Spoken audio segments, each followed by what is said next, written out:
Friends நான் சொல்கிறேன். இப்போ எல்லாத்தையும் எடுத்து போட்டுட்டேன். மரவள்ளிக்கிழங்கு, கருவேப்பிலை, கொத்தமல்லி, இஞ்சி, ஆனியன், வெங்காயம் இது எல்லாத்தையும் போட்டுட்டு மிக்ஸ் பண்ணி எடுத்து வச்சுருக்கேன். கொஞ்சோண்டு கார்லிக் போட்டுக்கலாம். வேணுன்றவங்க ஆட் பண்ணிக்கோங்க. போட்டு இந்த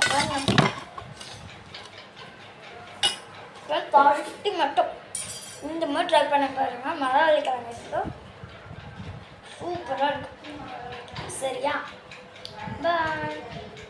வெல்கம்.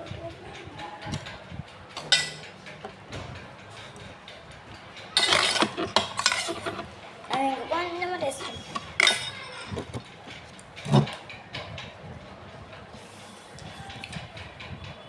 தண்ணி குடிச்சிட்டேன்.